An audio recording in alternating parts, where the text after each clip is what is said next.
We went to Vernier in Oregon for training and spent a couple days with the experts over at Vernier of how to use the equipment and how to apply it to water quality specifically.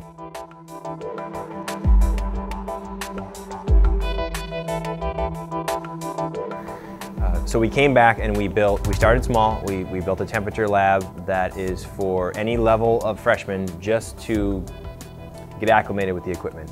It's just a basic lab where they would go from station to station and take different temperature readings of water. It's easily modified to go outside though and have 6 sampling stations along a river or a marsh or a stream.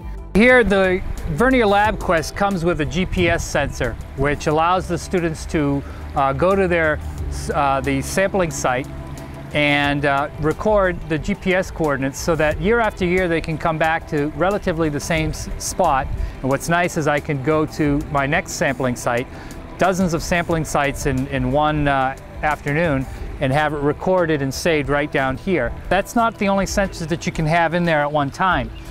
They may plug in the temperature sensor, and the LabQuest automatically recognizes that while it's taking the GPS coordinates, and it records it right on the right into the LabQuest. We were not able to get out and do lab-based experiences really in the field with a great laboratory right in our own marsh until we had something like this. It's a great saltwater marsh ecosystem. It has a lot of brackish water coming in from freshwater flows. It's just a great area. It's easy access. They could also do freshwater sampling here of just the runoff from our fields and fertilizers and understanding what happens when we use our fertilizers to make our green fields, what happens to water quality. Much of our science currently is classroom-based and lab-based. We wanted to actually get them out, especially in our ecology unit, because ecology is based around observations. But this allows a student or a group of students to go out with a handheld device that you plug the probes into and you can collect in the field sampling.